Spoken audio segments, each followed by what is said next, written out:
दोस्तों, आज की ये वीडियो की शुरुआत में एक छोटी सी कहानी से करता हूँ। एक जनरल मैनेजर रिटायर्ड इंसान थे। बच्चे बड़े हो गए, अपनी अपनी कैरियर के हिसाब से अलग अलग शहरों में, अलग अलग देशों में बस गए और पीछे रह गए ये जनरल मैनेजर साहब और उनकी बीवी। अच्छा था, पैसे, शांति, सब कुछ था।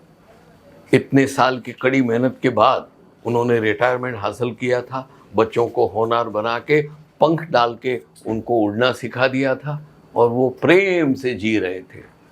उन्होंने उसको अपनी पत्नी से बेहद प्रेम था, क्योंकि वो जानते थे कि उसकी पत्नी ने अपनी न तबीयत देखी, न दिन देखा, न रात देखा, न अपना मान देखा, न अपमान देखा। बस पति के प्रेम और बच्चों के प्रेम के कारण वो सुबह 5 बजे रोज उठ जाती थी, रात को 11 साढ़े 11 को पूरा कार्य खत्म करके सोती थी, बिना किसी अपेक्षा से।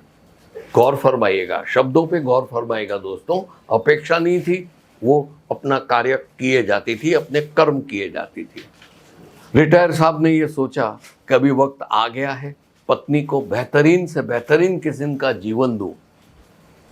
उन्होंने सूरत शहर के बाहर एक बड़ा सा बंगलो बनाया, फार्म भी था, ये था, बनवाया और बिंदास हस्बैंड एंड वाइफ प्रेम से रहते थे।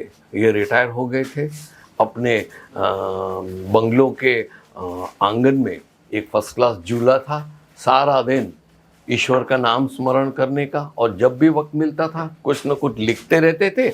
और हाँ, वक्त मिलने पर वो हारमोनियम निकाल के, उनको संगीत से बहुत प्रेम था, वो बजाते रहते थे और जीना। ये सब उन्होंने प्लान किया, मैं ये करूँगा। अभी बंगलो तैयार हो गया, बिल्कुल सुकून सा बंगलो था, फार्म भी था। बंगलो के पीछे एक बड़ा सा आम का पेड़ था, उसमें आम लगते थे, पंछी पक्षी, कोयल थी, पोपट थे, सब आते थे और मज़े से उन्होंने प्लान किया। तभी ये बुजुर्ग इतने अनुभवी थे और जीवन की विपरीत गतियां जानते थे, तो उन्होंने क्या किया, बाजू के बड़े शहर में उन्होंने, जो सूरत शहर में एक बड़े विद्वान शास्त्री थे, वो वास्तुशास्त्र में बहुत ही पहले नंबर में आते थे, उनको बुलाया कि शास्त्री जी आप थोड़ा अवलोकन कर दीजिए और बाद में मैं आपको इसकी जो वास्तुशास्त्र के अनुसार जो आप इसका पूजा करोगे, फिर मैं रहने जाऊंगा। शास्त्री जी ने बोला ठीक है, मैं आ जाऊंगा फलानी तारीख को। वो तारीख को अपनी कार लेके स्टेशन पे शास्त्री जी को लेने ये रिटायर महाशय गए। वो गए, सामान वामान रखा और हलो हाय हुआ, वंदन प्रणाम हुए और गाड़ी में वो हाईवे से निकल के फार्म हाउस आ रहे थे। रास्ते में आ रहे थे, तभी क्या हुआ कि उन्होंने गाड़ी अपनी गति से दौड़ा रहे थे और बातें भी कर रहे थे, लेकिन शास्त्री जी ने ये नोट किया कि ये महाशय जो रिटायर्ड ऑफिसर है, वो गाड़ी चला रहे थे, वो मध्यम गति से चला रहे थे और पीछे से जो कोई भी गाड़ियां हॉर्न मारती मारती ओवरटेक करने की कोशिश करती थी ना, तो ये क्या करते थे, अपनी गाड़ी को धीरे करके साइड में दबा देते थे और वो बाजू वाली गाड़ी को ओवरटेक करने देते थे। ऐसा 4-5 बार हुआ। ये शास्त्री जी ने नोट किया और फिर मुस्कुराए और फिर गाड़ी आगे चलने लगी। तभी यकायक क्या हुआ कि उनकी गाड़ी तो दूर थी, एक बच्चा रोड क्रॉस करके चला गया। बच्चा तो चला गया, फिर भी ये रिटायर महाशय ने गाड़ी को एकदम ब्रेक मार के गाड़ी रुका दी। शास्त्री जी ने बोला अरे ये क्या किया, बच्चा तो गया, अभी गाड़ी जाने दो। रिटायर साहब बोलते नहीं सर, ऐसा नहीं होता है। हम बच्चे थे तभी कभी अकेले जाते थे, हमारे साथ हमारी मित्र मंडल भी होता था ना, छोटे छोटे बच्चे, हम 3-4 जने जाते थे। बोला हाँ अभी देखना, हम यहाँ पे गाड़ी रुका दिए ना, एक बच्चा गया ना, उसके मित्र 3-4 होंगे, अभी निकलेंगे रोड से। और वैसा ही हुआ 3-4 मित्र वहां से निकल के और पहला जो बच्चा गया उसके पीछे गए। शास्त्री जी एकदम मुस्कुराए और एकदम बोला ठीक है करके हंस के गाड़ी आगे चलाई। ऐसे अनुभव के साथ वो पहुंचे फार्म हाउस पे। फार्म हाउस पे पहुंचे तो गाड़ी को रुकाई और बड़ा सा फाटक था वो खोला। गाड़ी से उतर के रिटायर साहब ने वो खोला और गाड़ी में वापस बैठ रहे थे और गाड़ी को कंपाउंड में डाला और फिर शास्त्री जी का दरवाज़ा खोला और बोला शास्त्री जी पधारिए, ये है मेरा घर जो भगवान का दिया हुआ है, भगवान का वास है, आप आइए और आपकी प्रतिक्रिया मुझे दीजिए कि ये घर वास्तु शास्त्र के मुताबिक कैसा लगा। शास्त्री हंसे, दरवाज़ा खोल के गाड़ी के बाहर ही खड़े रहे और पूरे वातावरण को अपनी निगाहों से देखा। देख के फिर गाड़ी में बैठ गए।